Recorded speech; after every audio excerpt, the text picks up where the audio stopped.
Hey, thanks everybody for joining our exciting Microsoft 365, dealing with an incident. Well, I'm hoping that everybody on here has Microsoft 365.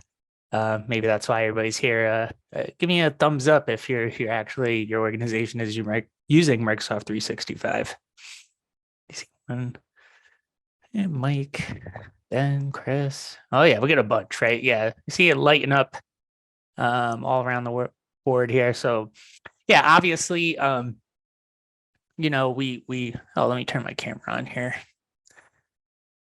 So my next question I would kind of pose to everybody is who kind of considers himself an expert at Microsoft 365? I mean, I don't even consider myself an expert, so I shouldn't really be asking that question.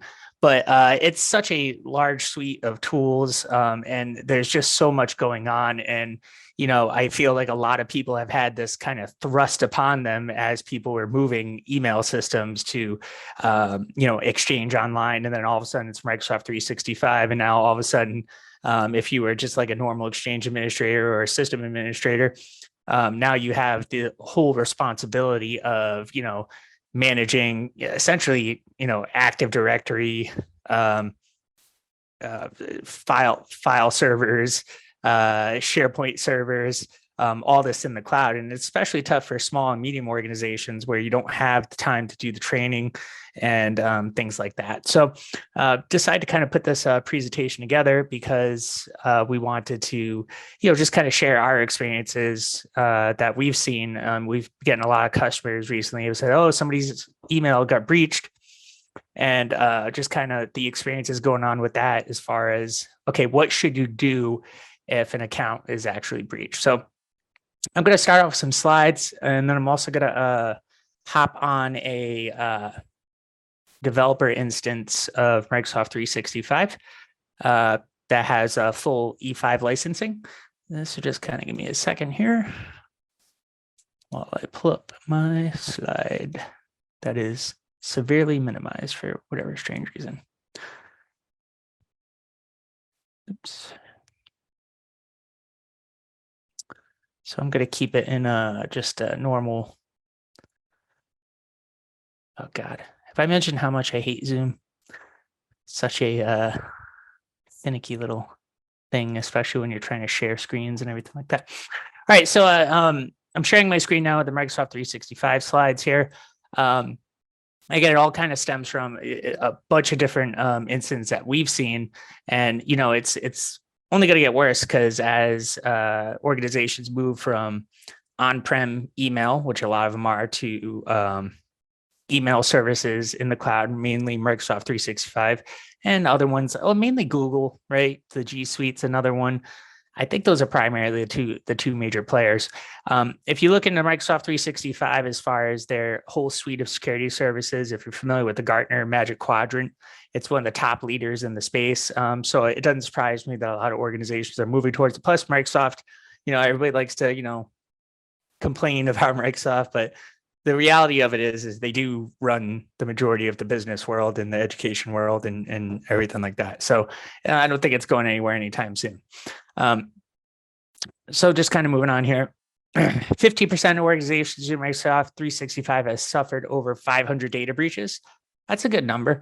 93% of organizations who use Microsoft 365 report suffering negative impacts following an email data breach. Well, that makes sense. I mean, for the most part, if you have a breach of any kind, it's not going to be a positive impact, right? That information was from Business Wire in 2021. I was trying to gather some more data from more recent sources. It's kind of tough. So we have also seen Microsoft start moving towards security as a default. I'll talk about that, once we log into the system and kind of start looking at things. But overall, like I said, the goal of this particular webinar is to focus on the basics. I'm not going to be going into anything too crazy. And again, I just like to highlight, like, it is a huge platform, right? And not everyone is going to be an expert on the entire Microsoft Suite set of tools. They're going to even kind of maybe start breaking it down, I imagine, to different specialties. I think they might have already had, but, just with the, you have, so now you have, like I was saying, Teams for voice, sharing, ties into SharePoint. You have OneDrive, right? Does anybody remember what OneDrive used to be called? Anybody? Maybe throw that up in the chat. Little quick history lesson. No. I think if I'm remembering, it was called SkyDrive, and I think they lost a copyright patent and it ended up being from like, I think like a clothing store in Britain or something like that, something crazy. But you might want to fact check me on that if you really want to go through all that trouble. I want to give Greg Lynch credit as well. Sorry to interrupt you. He did. He called that one out as you were saying it just before you said it. Nice. Yeah, the way the chat is set up, it's kind of interesting because I'm the host and chat. They can only interact with the host. Yeah. Thanks a lot, Nick. You can do stuff with hands and thumbs up, but the chat will have to go through me. All right. Good job, Greg. Yeah. Awesome call. Yeah. And I don't know if I think it was a British clothing line or something along that nature, which seems kind of weird, but yeah, they end up calling it to OneDrive. And I don't know, I think that name works as well. Yeah. So again, my whole point in all that is that a product is getting larger every single quarter. I mean, there's new enhancements with, Microsoft Defender for, Microsoft 365, tying it in with Windows PCs. Now if you have the licensing, Intune, right? Intune is kind of come looped in with all the different remote workers. So it's just getting kind of crazy if you ask me. So again, like as you're still learning the product, or even if you're somewhat of an expert, like I ran into some experts recently that weren't really experts, and they didn't know some things that I had known, right? And I have one of the Microsoft certifications for the cloud. I can't remember which one it is, but a certification doesn't necessarily make you an expert, right? I think dealing with it and playing with it and experiencing it is always the best. So let's kind of move on and kind of start here. So say there's a suspected breach of an account, standard email user. And it was just basically, we kind of noticed some unusual activities going on from the user. And he had also kind of stated that, hey, some emails were kind of disappearing from his inbox, or he noticed emails being read when he definitely didn't read them, things of that nature. So when you first get contacted about something like this, the most important thing is do not panic, right? Absolutely. The most important thing is do not panic, right? You just have to set things in place and set along a path. And that's what I'm going to show everybody now. But before we get to that, it would kind of be helpful to me if, Nick, I don't know if you could send this to all. Well, it's right here. So if everybody would, it would be helpful. Let's see if we could generate some logs here. It would be great if anybody could just log in to this email account. So basically just go to Microsoft 365 sign on a new and private window. So for example, if I were to, my Firefox is always set up for a new and private window, but hopefully, and sign in and see if you could log in as this particular user. I got hacked 1 is going to be their password. And hopefully, people on the call here can help me out so that I do have a little more logs to kind of deal with. But go ahead and sign in this user. So this user's part of my development account. There's some files in there. Go ahead and just, dig around, send emails. I don't care. Do whatever you want. Treat it as like it's a hacked account and you're a hacker that got on it and just messing around with it, right? But basically just standard user with, what you'd expect out of most users. We have a Teams account, OneDrive account, email account, and just again the standard set of user tools. So I'm going to now go on and log into so the first thing you want to do, obviously, when responding to an incident, you're going to want to log into M365 as a user that has access to manage other users, right? So that really kind of depends, right? Overall, we always kind of default to the global admin account, right? The global admin account is going to be that account that has ultimate God rates on everything. It's always, and I think it's kind of defaulting to that now, where if you're a global admin account, no, it definitely is. It forces you to use multi-factor authentication. We'll get into that, a little later as to, what the benefits of that are. But for our particular purpose right now, we're going to be logging as a global admin.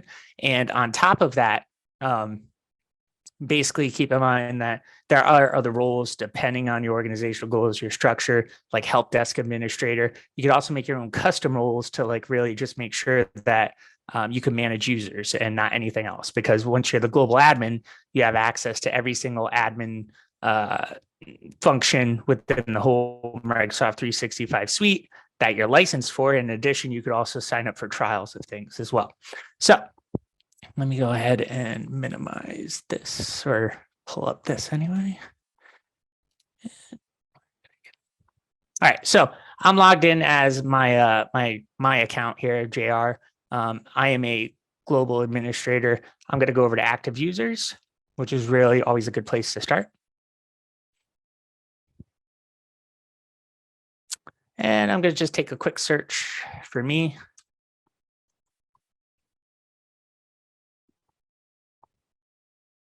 And we see my licensing level and everything like that. Again, this is developer account. I'm able to access it because I have a subscription to Visual Studio. But if you look, it's got to load up some basic information about me. This page always kind of loads really slow. I'm not exactly sure why it does, but for me, no matter where I am, it always seems just to kind of load up slow. But once it's loaded, it's going to give you some useful information like, oh, hey, last sign in. Yep, 11:44 a.m. That's accurate.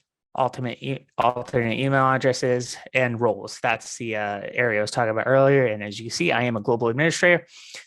There's an area in Microsoft 365 that lets you go check. One of the recommendations is to never have more than, I believe it's 4 global admins. So keep that in mind, right? And that's just to, reduce the chance that there's an issue. We'll cover where these roles are here shortly, but I just kind of wanted to highlight that, hey, yeah, I am a global administrator. So the user in question, now it all really depends. My whole viewpoint is, hey, if there's a question that a user is, in this example, our friend Alex here, if there's a question that a user might be compromised, to go ahead and immediately block them from signing in. I'm hoping that some of you were able to actually log in. I'm going to check. Well, it doesn't look like anybody's helping me out here with the login, but I was able to log in, Jesse, and I did see, I think somebody else was in there too, because I saw a test email either come in. Oh, sweet. Yeah, so maybe it's just not registering that.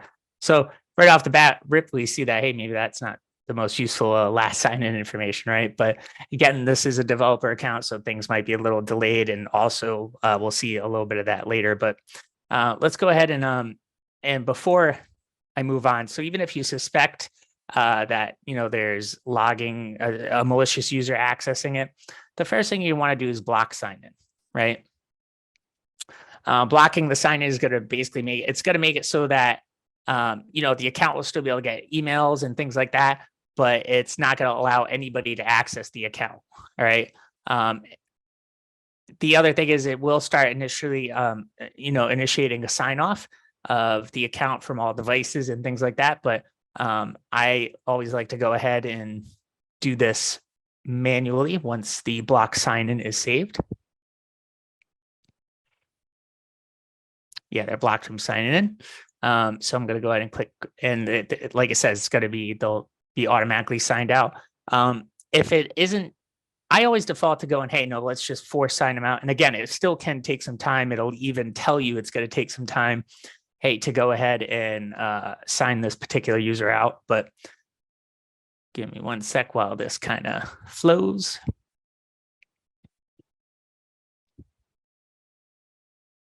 And again, this page always kind of loads a little slow.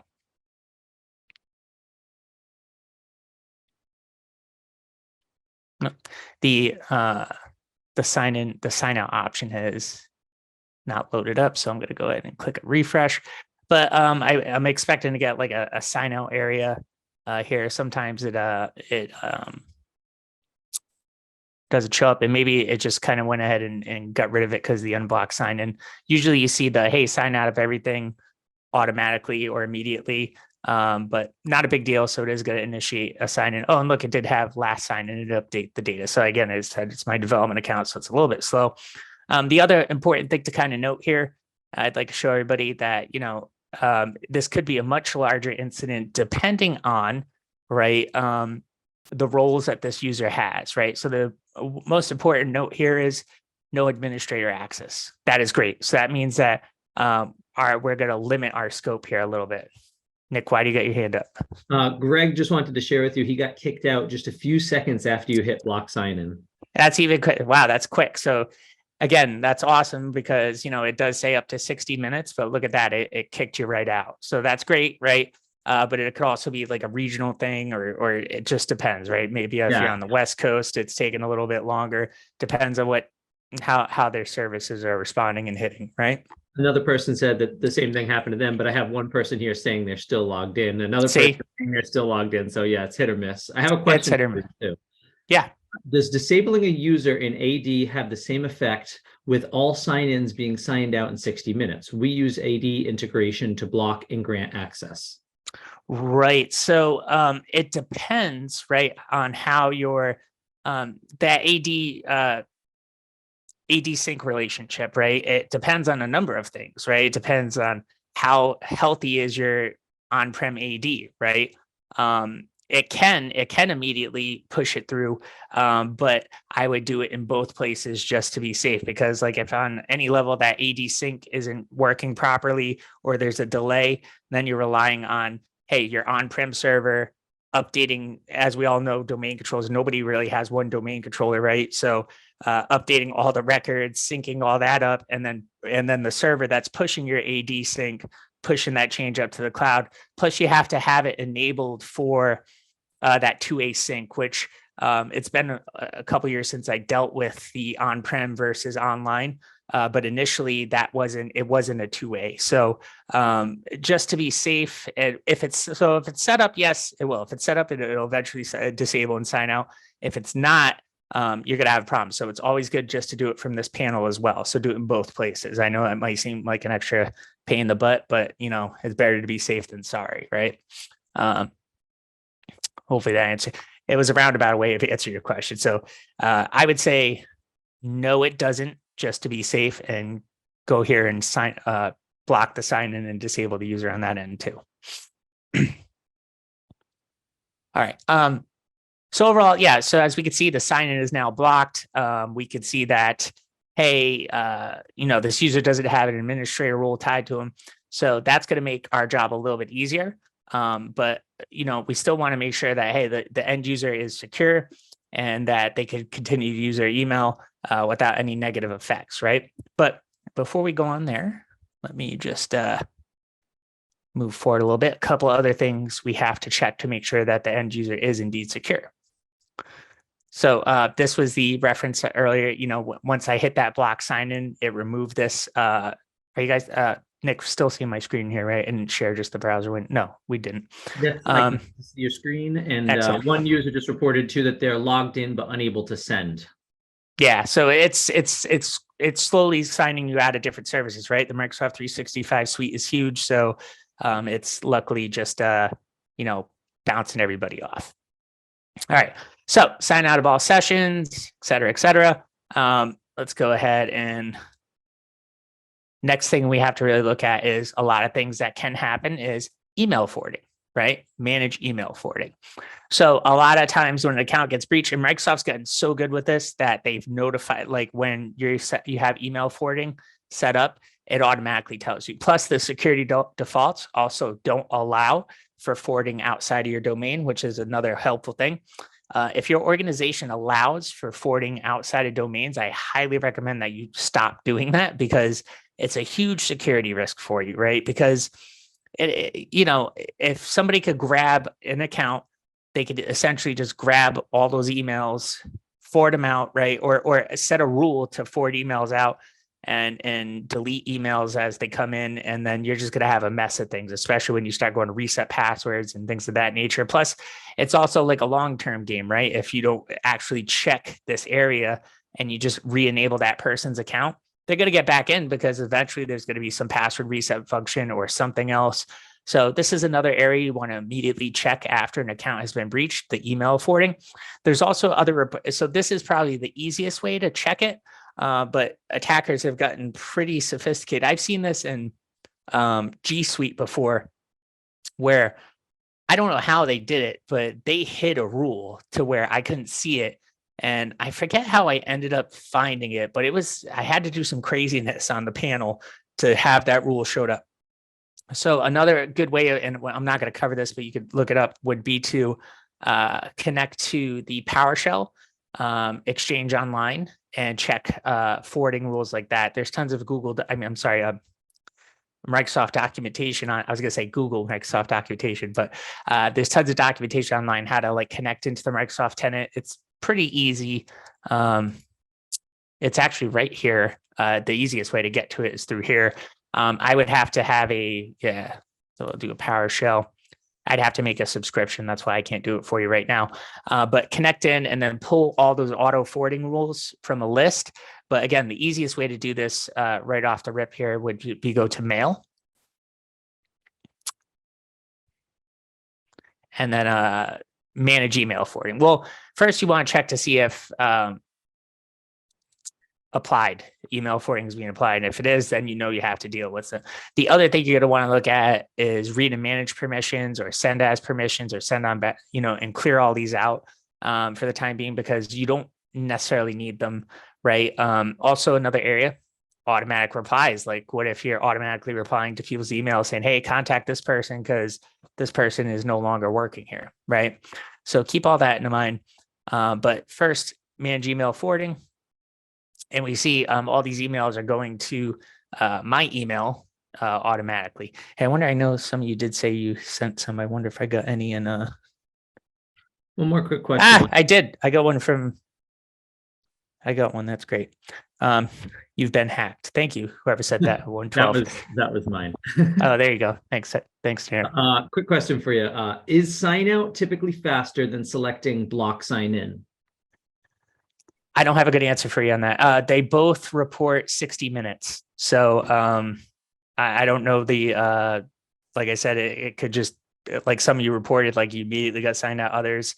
But whenever you hit either one of those, they both say, hey, it could take up to 60 minutes. So I don't really know if one or the other is faster. I think it's basically the same action, but that one's just doing it.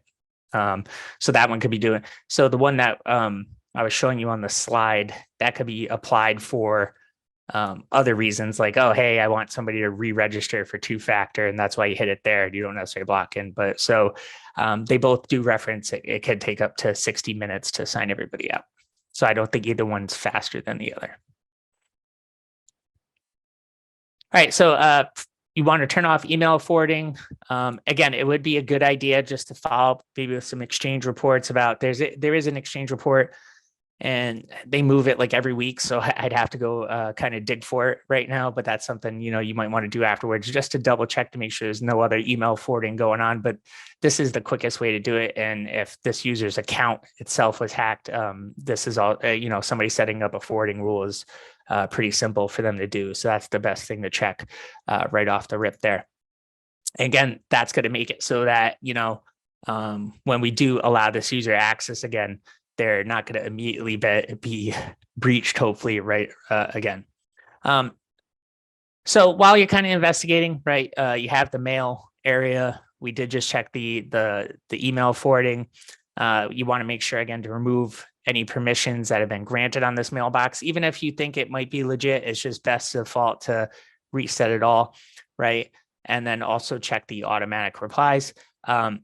Manage email apps would be something like, hey, what else can the user connect to?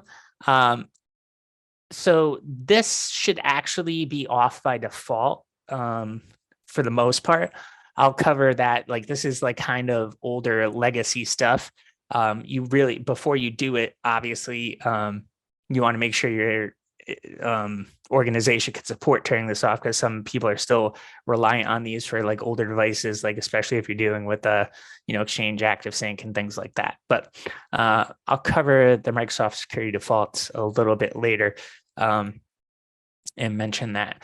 Another interesting area, and this more applies to, well, let's click on it. Intune, and also it can apply to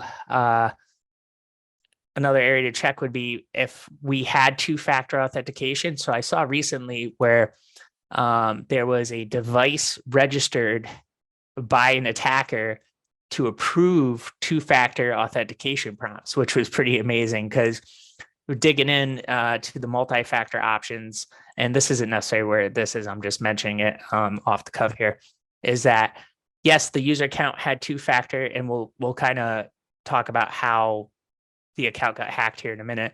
Hopefully, we'll have a good demo for that. But so a user was able to somehow get another device. It ended up being like I traced it back to being like a Chinese made mobile device.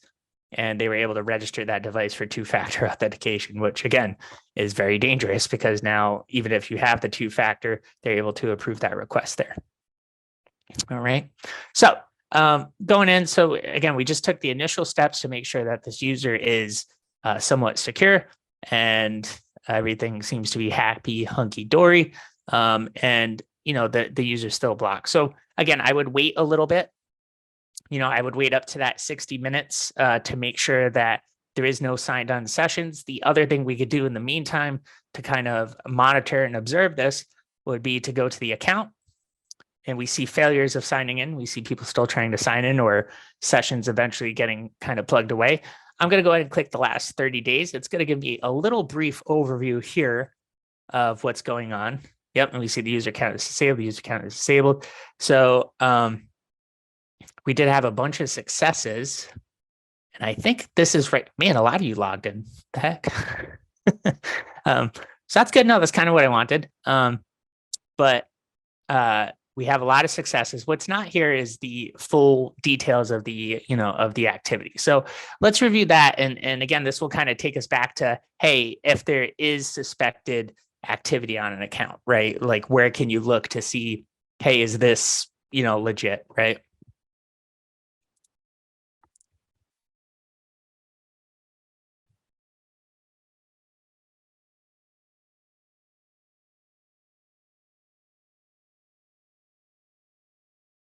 So again, we click on, so this is taking us over to the Azure Active Directory Administrative Center, right? And basically it's going to show us all the logins for everybody kind of going on. So yeah, man, somebody's in Florida. All right, awesome. This is great because what we're looking for here is unusual activity and having a user. So the failures aren't necessarily a problem, right? You're going to see failures all the time. And the failures, well, I shouldn't say that. The failures not being a problem it depends on what causes the failure. If the failure is, hey, well, the user account is disabled, that means that somebody does have a password. But if the failure is, and you're using single factor, if the failure is wrong password, that just means somebody's trying to password spray, right? Which is going to happen frequently. So what you want to do is you want to really just kind of look at this log if you suspect malicious activity. Plus, it's also a good thing to do occasionally anyway. I from time to time, I bounce on this just to see what's going on and see if I have any unusual login attempts or actual successful logins. Our organization actually limits login activity to the United States so that it's a conditional access. I'll talk about that towards the end of the webinar here, but just kind of looking in right off the rip here, I'm going to be like, oh, okay, well, Manchester, New Hampshire, got a success there. It's going to drill into the details, right, of what's going on. And looks like somebody got onto the Teams web client here through the browser. Other things I'm looking for is the user agent string. So that's going to tell. So this could help me identify, based on if it seems like it's the same location, the user agent string is a good indicator if it's a different type of web browser each time, which means it could be a different device each time or multiple users logging in. The user agent string, for those of you that don't know, like right off the bat, you'd have to actually go and research this, right? Because just because you see all these different browser versions in here, that doesn't really mean anything. It's just how you identify it. I'm surprised Microsoft just doesn't translate this instead of having you go search. But if you go up, look up user agent strings, and I were to copy and paste this into that database, it's going to tell me what type of browser and what type of machine the user is on. Man, some of you really wanted to get in here and mess with me, right? Again, it's a developer account. So the other great thing is location. It's through GeoIP, right? Manchester, New Hampshire. The type of device, like I said, does end up in being registered. We got a Windows 10, Edge, authentication details, first factor requirement, true. This is basically just saying, hey, the user was allowed in because they had previously provided a password. So in this example, they had already logged into the Microsoft 365 tenant, and now they're just on Teams, and Teams is immediately letting them in because the condition for accessing Teams was already met by logging into the portal. Hopefully that made sense. Conditional access, there should be no conditional access, but if somehow you do have conditional access policies in place and somehow they were bypassed, it would tell you why. And nothing really going on there. So again, just to kind of look through these logs and see what's going on. So it being from Manchester, hey, that's okay. That could be usual activity. But here's the other thing. I could always ask Alex, right? He's in my organization, call him up. Hey, like, hey, Alex, I know you're working remote. Are you in Manchester, New Hampshire? You'd be like, no, I'm in, Pennsylvania. That could be an issue, right? Because you could be like, well, do you use a VPN? And his response would be like, what's a VPN, right? Because he's not like an IT person. But scrolling down. Yeah, we see one from Boston, right? So, is it in the realm of possibilities that somehow maybe he's logged into his phone and that's hooking into an ISP that's in Boston? Yeah, and then but you would have to look at the logs to determine if that was true. So based on kind of what we're seeing here and the fact that, I already know this is a demo and that we, faking the funk, we made a really good call at, locking this. Wow, San Jose, somebody's out in California. It's early in the morning there for you. But we obviously made a call at blocking this sign in for this particular user. It was a good call because, as we could see, yeah, clearly there's been some sort of breach where everybody is just logging in like crazy. I appreciate everybody's help with doing that too. That was great. It's great for the demo and the logging and everything like that. But yeah, we're all over the place. Got a lot of you logging in. So we do see the failures going on, right? It does seem like for the most part, our initial signouts have started going through and that we're going to be in pretty good shape for this particular user. So what's our current status? Our current status is that Alex Weber, we have secured his account, we have initiated signouts, and that we don't believe that there is any more risk of an unauthorized user being on this account. Now, in a real world situation, I would wait a little bit longer just to make sure everything was completely signed out and good. But also the password reset option is going to obviously help us out here. So pretty easy. And again, this is something that when you're on-prem versus in the cloud, you have the hybrid environment. If the two-way hash sync is working, you should be able to redo it in AD or do it in Microsoft 365 and have it sync up. Again, that's just if everything's working correctly, right? I've seen a lot of places where it's not. In the past, like I said, I haven't dealt with it recently because a lot of people are just opting to moving full cloud instead of maintaining that on-prem. But something to note, make sure that password hash synchronization is working. You could get onto the tool, and also want to make sure that the application is updated frequently as well. But if you're all on the cloud and if your two-way hash word sync is working properly, you should be able to go back into your main user area, and we should be able to do this, reset the password, right? Now, it depends on, so there's a self password reset feature. Microsoft does recommend using it. I think they also only recommend using it if you have two-factor and authentication devices set up and things like that. But there's self password reset portals for sure. But this being a security incident, we're going to want to force the user to reset their password. And you could do and automatically create a password and then require the user to change their password at first sign in. And then you email the sign in info to, yourself or that user's manager, or, somebody else on the help desk that's going to be helping them out, right? But for this particular case, we're going to go ahead and do one of these. So we're going to assume that we're saying, hey, as the IDP, hey, we think the threat's over, right? Let's go ahead and let this user back on. This is going to be a mistake for multiple reasons. I'll tell everybody why here in a second. But so I'm going to automatically let him create his own password, right? Or update his password, right? And we're going to see the effects of that and how we might get around that.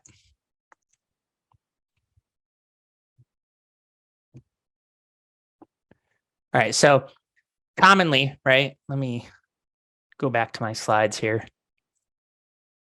momentarily. So we went ahead, we did the email forwarding. We got the person, we started looking at alerts and everything like that. We just went over that. All right, so we're at this point, right? So we're clearing him for go. We automatically created a password, sent it to him. He was forced to reset his password on login. Well, he went ahead and set his password to the same exact thing, except instead of a 2, he put in, instead of a 1, he put in a number 2. So let's go ahead and reset that password. And that's going to allow people, I mean, obviously, if you're on the call, you could go ahead and, start logging back in once I do this. So you reset the password, unblock the sign in. Now, this is also something kind of keep in mind that you might want to have the person work with somebody on the help desk to make sure they are getting on the account. And there's not some other third party just kind of guessing, but save the changes. So commonly what can happen, right, is that, and end users do it all the time, we end up looking at things like password reuse, right? So, we don't know what caused Alex's password to get out there. It could have been a phishing email. That could be part of your investigation, which we'll go into in a little bit here. It could have been part of a dark web data breach, right? They could have just been using like a really easy password, like, something that's pretty common, right? Microsoft's supposed to be doing checks against that, but again, it's not perfect and you really can't protect an end user from themselves completely. So if any of their passwords they ever use have ever been revealed in any type of data breach, there's potential that a program's going to pick it up. There's different things online to go and check these logins and, validate, oh, hey, that was a successful login. But so again, password reuse across multiple accounts, 73% of passwords are duplicates. I got to admit, I'm guilty of this myself with a lot of my personal accounts. I do have 2-factor on everything, so we'll get into that in a second. 81% of breaches leveraged passwords. Data breaches, $3.86 million are a cause of that. And then also help desk calls, right? 20% of help desk calls are password related resets. So again, I'm trying to emphasize the need to move over to multi-factor and then even take it a step further and go to passwordless using basically the something you have, something you are framework, right? Biometrics. Well, that's the something you are portion of it, right? So moving on. So, oh man, he got hacked again, right? Well, he did because he was dumb and he set his password to something. And, again, the person who's out there, and now we have users logging in as him again. So, you basically have to go through and you have to repeat the steps that we just did, which again, super boring, right? Super, super boring. But again, we have to make sure this account is secure. But this time we're going to do it a little bit differently, right? We're going to go ahead and block sign in.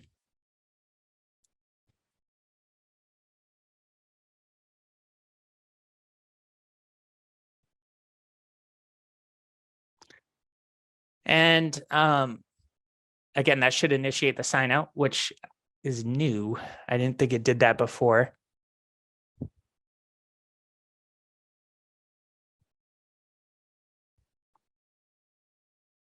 Just give me a sec. So block now. And again, it's going to mess everything up for everybody that is able to log back in.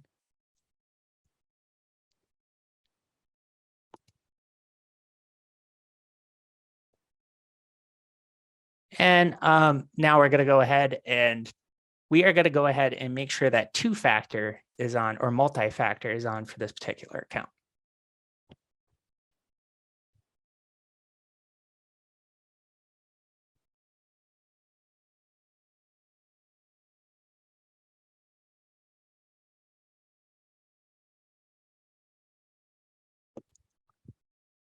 All right. So as you can see, this organization does not have multi-factor authentication. There's different licensing levels that allow it to happen, but I think your standard E5 is going to allow for this. Okay. So keep this in mind. Again, I'm going to say on this call, every organization has to enable two-factor I'm sorry, I keep saying two-factor, multi-factor authentication. If you're not doing this, you're wrong. Okay, you have to implement this. I don't care what executives say. I don't care what anybody says. You have to head towards this. There's so many organizations out there without multi-factor authentication, and it is a huge security risk for your organization and all your data. We saw that little slide about the 3.8 million or 3 point whatever billions of dollars that are at risk. So I'm going to hopefully get to, hey, why is this such a big deal in a minute? Because even when we had our friend Alex hacked, oh, big deal, who cares? Who cares? Well, it is a big deal. It's a huge deal. And I'm going to show everybody why here in a minute, because we'll see that, based on the way business is done now, there's so much data out there that, you can't possibly manage it correctly. So let's find Alex. Oops. Yeah, there we go. And again, this is something you should be doing organizational wide, but so we're going to enable multi-factor, close. I always take it a step further in an organization. I set this in force. This is the old legacy style. Microsoft's moving to a newer panel for this. And I think that's happening in about 4 days. And I'll explain that here in a minute. But now that we have two-factor, we could go ahead and work with the end user. So this is also another key component here. Understanding how to use the multi-factor authentication, because what could happen, and I'll explain this right now. Whoops, sorry about that. Teach the user about proper use of MFA. This is crucial. You just don't enable it, because then you're going to get even more calls to your help desk. You have to plan it out, right? You have to plan it out. You have to have multiple sessions explaining to everyone what this is, what's the requirement, why we're doing this, and things of that nature. And so make sure they understand what MFA is accomplishing. And you know what? If you move towards the passwordless option with your phone, you just got to like it even more, because it's so simple. They don't have to remember passwords anymore. But keep this in mind. Right now, the default is the push notification that allows you to just approve. Okay. This is a huge security risk, because what happens, especially if you don't teach the users about proper use of multi-factor authentication, what you end up doing is you see an request, go approve. You're sitting at your desk, you assume you're working, approve. I've seen this happen multiple times now where, and this was the last incident I dealt with, some had MFA, they approved a request, but that's because there was nothing, showing them that it wasn't from them. They were sitting there, they were working, they were like, oh, I guess I'm gonna get my MFA prompt. They approve it, and that let an attacker in, okay? Now, luckily, Microsoft has recognized that this is a huge security hole, because it's putting the trust in us, the end users, and we're done. So starting actually in 4 days, they're going to be moving towards the matching number-based, right? The number-based matching is great, because now that you have your authenticator apps signed in, right, or set up with your multi-factor authentication, which goes along when you enable multi-factor, you're going to have to put in a number that you see on the screen to approve a request. And it's not, everybody's like, oh, that sucks. No, it's really convenient. It's super easy, super quick, and there's not really any issues with it. Okay. So you put in that 83, boom. Now it lets you in, and it's actually you making the request. You can also take it a step further. If you go onto the company's YouTube channel, I talk about how to set up multi-factor authentication in this manner, where you could see the location of the request coming in. Nick, what's up? 2 quick comments. One comment from a user, MFA fatigue, the other risk. And then somebody else just noted that it was pushed back to May. It was pushed back to May? Interesting. Okay, I was not aware of that. I thought it was still a go. Thank you for that information. Push back to May. However, if you use the multi-factor authentication, hit up the company's YouTube channel, implement the number-based, right? It's towards the end of the video somewhere. It's one of the videos I do. And you're going to want to enable the number-based authentication with location-based pop-up, right? Because then that's going to give you a little more information. Like, Nick, you ran into this, right, buddy? You got a prompt saying somebody's logging into Washington or something like that from Washington, and then you immediately contacted me, right? So again, end user awareness, implementing the proper security controls is going to make sure that you are in great shape. Well, tied into that too, I just had a question come in through the chat here. What happens when you click no, it's not me? Is it a notification in 365? So you would see on that log that the multi-factor requirement was not met and it was denied, right? Still an issue because that means that somehow somebody's got a password.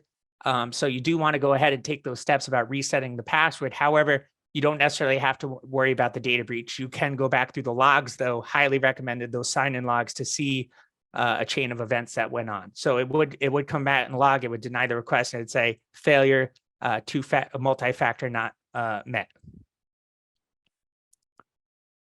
All right. So the next thing I kind of wanted to show everybody was, okay, let's assume Alex is all set. Alex is all set here. We have, you know, they're signed, you know, you got them rocking and rolling on MFA, you know, everything's secure. You think you're great. You think you're golden. This is awesome, right?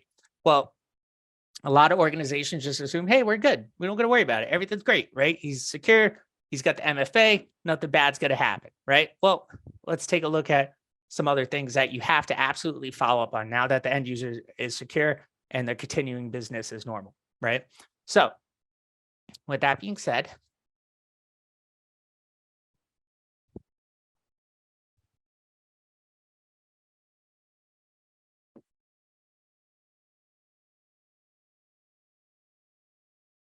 one second, right?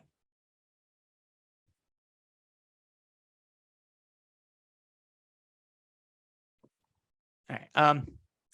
So again, this being a developer instance, I'm going to show you the area where you should be looking to double check to make sure that everything is good. But let's review. And I realize that I think Nick, we're going till 2, right?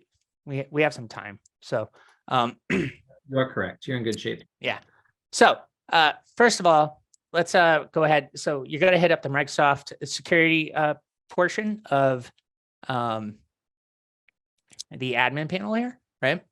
And there's a whole suite of tools here. Like I was saying earlier, this is insane, right? We're going to be mostly concerned with what can you do immediately to make sure that everything is okay, right? There's so much more stuff to layer on. But again, our goal of this webinar is to make sure that everything's okay. So the first thing you can kind of look at is Threat Explorer. I would do this more after trying to figure out what happened, how did they get logged in, and maybe other threats that might be going on in the organization. You could track down phishing email, malware. Again, it's not 100% perfect, but it's something to really kind of go off of. So an interesting little thing here.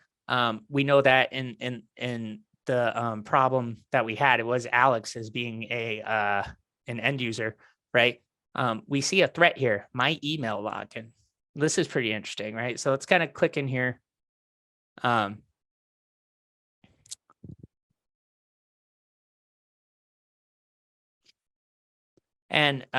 basically we're going to be able to see, okay, well, that's the header analyzer, I'm sorry.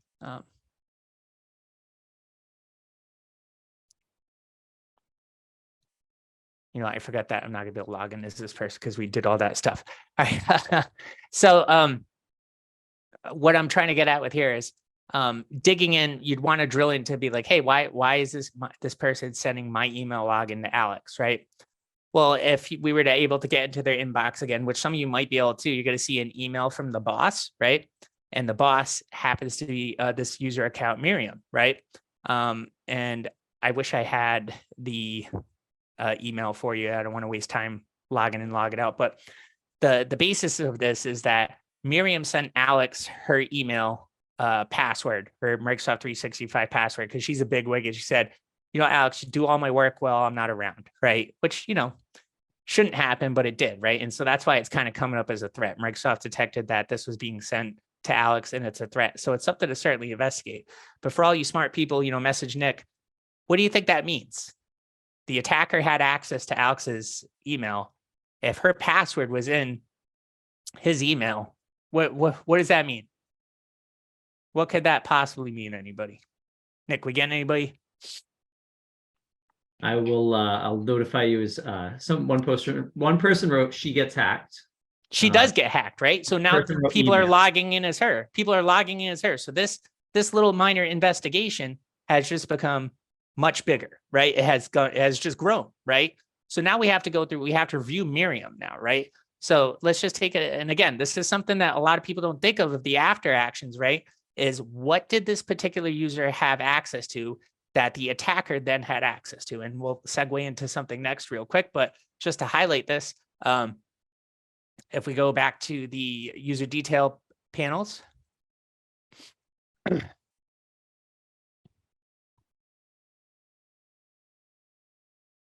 and we look up our friend Miriam.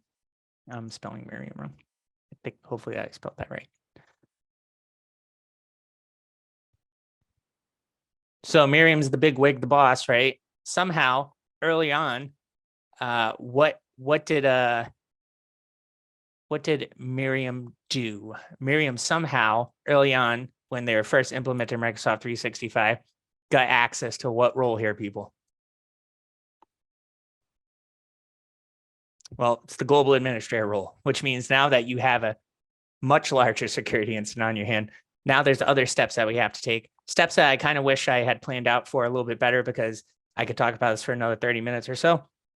But essentially, now that we've detected that there's a possible breach of a global administrator role, that means that an attacker had possibly access to so many other things within your organization, even the ability to create other roles, like other users with that role. So let's go ahead and quickly just go over to the roles area, role assignments.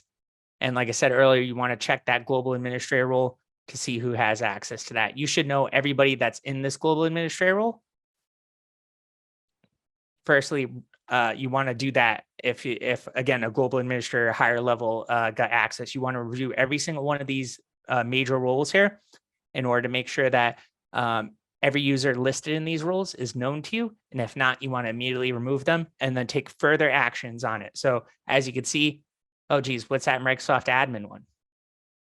Right. I don't know what that is. Well, I do know what it is. I created it as Miriam.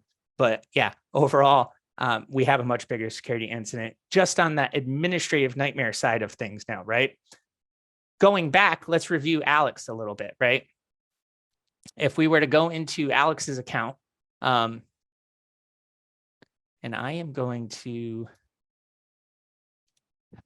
show everybody I'm sorry, too many things open. Let's go back into admin.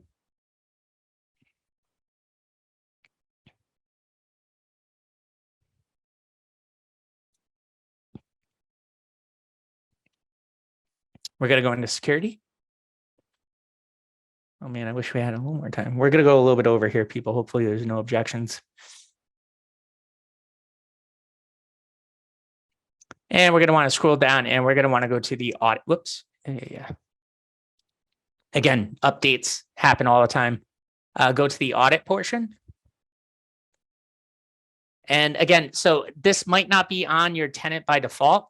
So you want to make sure, if you haven't done so already with your organization, go to this audit and make sure you click enable. Default policies, I believe, is 90 days that it'll keep audit data. So that what this is going to help you do is track down the user activity for the time range in question. On my developer account, it's not going to be perfect, so I'm hoping I can get some data, but bear with me. What it will show us is that during that time frame, what the attacker accessed, and then what you have to do from there is see what was accessed, right? And then drill into it, and then have a different team look into saying, hey, was this all types of user PII, any credit card numbers, anything that could be used and sold on the dark web or reused for malicious purposes. So let me just do a quick search here. And again, hopefully we got some data, even though this, like I said, this was my developer account, but and the logging is a little slower. Let's do 12.2. See kind of data we pull up here. And this is a really nice, and it also provides you a list of IP addresses to kind of show you where the data was accessed from. So we have that data that we saw earlier, the bad sign-ins from other locations. to correlate, hey, what did the actual end user access? And then you go grab that data and look at that data from there. So I'm going to go ahead and click search. And it's going to put it in a queue, right? Since we're kind of short on time, I am going to ultimately tell everybody what this user did access, and then everybody's going to be like, oh God, that's bad. So give me 1 second.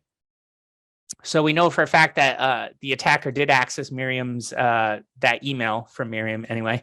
And if we look into it, I'm going to show you that there were 3 files on the user's OneDrive that contained information. Let me copy this. And again, I was a little, yeah. All right, give me 1 sec while I pull this up.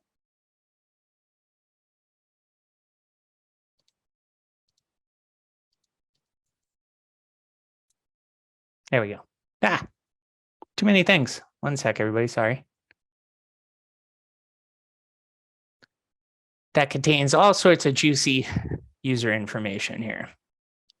Mainly, God, why would somebody have all this information? Well, it's customer data, right? So credit card numbers, there's data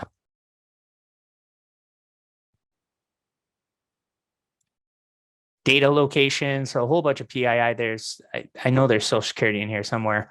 This is all fake data, so no worries. I'm not putting anybody's real data on here, but yeah. So, and there was multiple files like this. So what does that mean for an organization? If you're an EDU, if it means, you know, you're a company, it means that you have a much larger thing to deal with now. Now you have to report things. You have to start calling in legal counsel, implementing, you know, your incident response plans for, you know, data breach. You have to probably set up credit monitoring.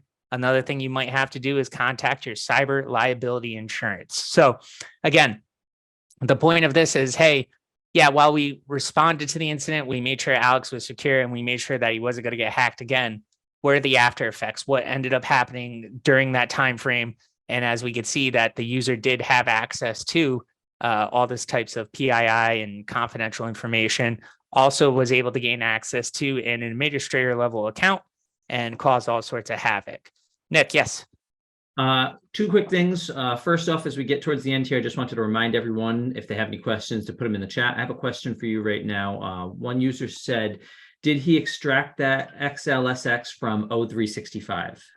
Yes, so it was on the Alex's OneDrive. So it should show up in the log here. Perfect. And again, this log, I'm running this right now. Like I said, it's a slower. I tried to have it queued up, but it was running slow. But now it looks like it's actually working and pulling out some data. But overall, it's going to show you what the malicious user, well, what was accessed within this time frame, and the IP address, how it was accessed, the user agent, all that information, so that you can take further steps to track down what you have to do next.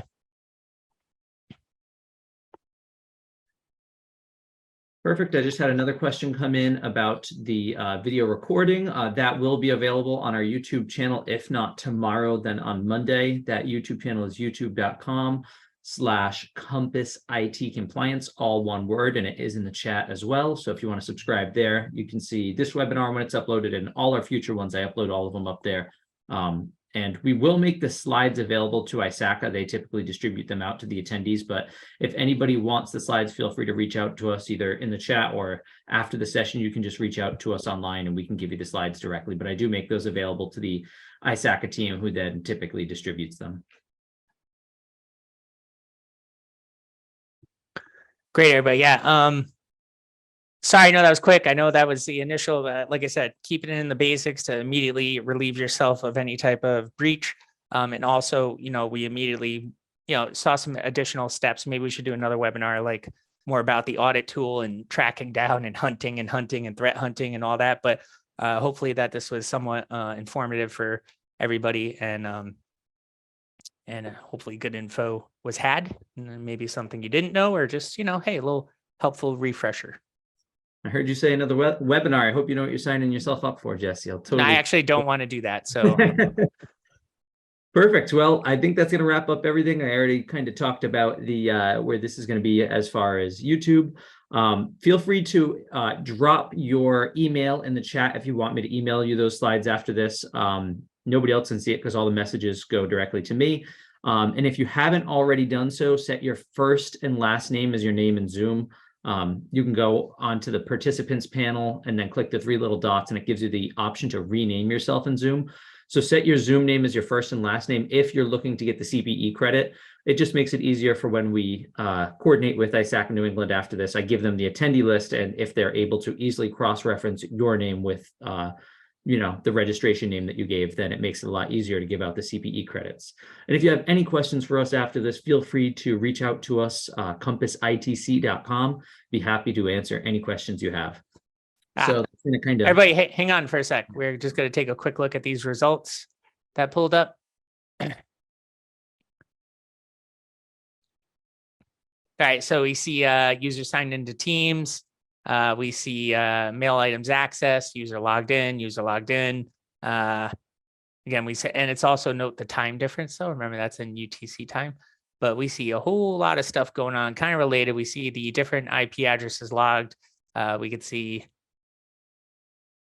right, everything that was kind of, somebody moved messages to deleted items, things like that. So again,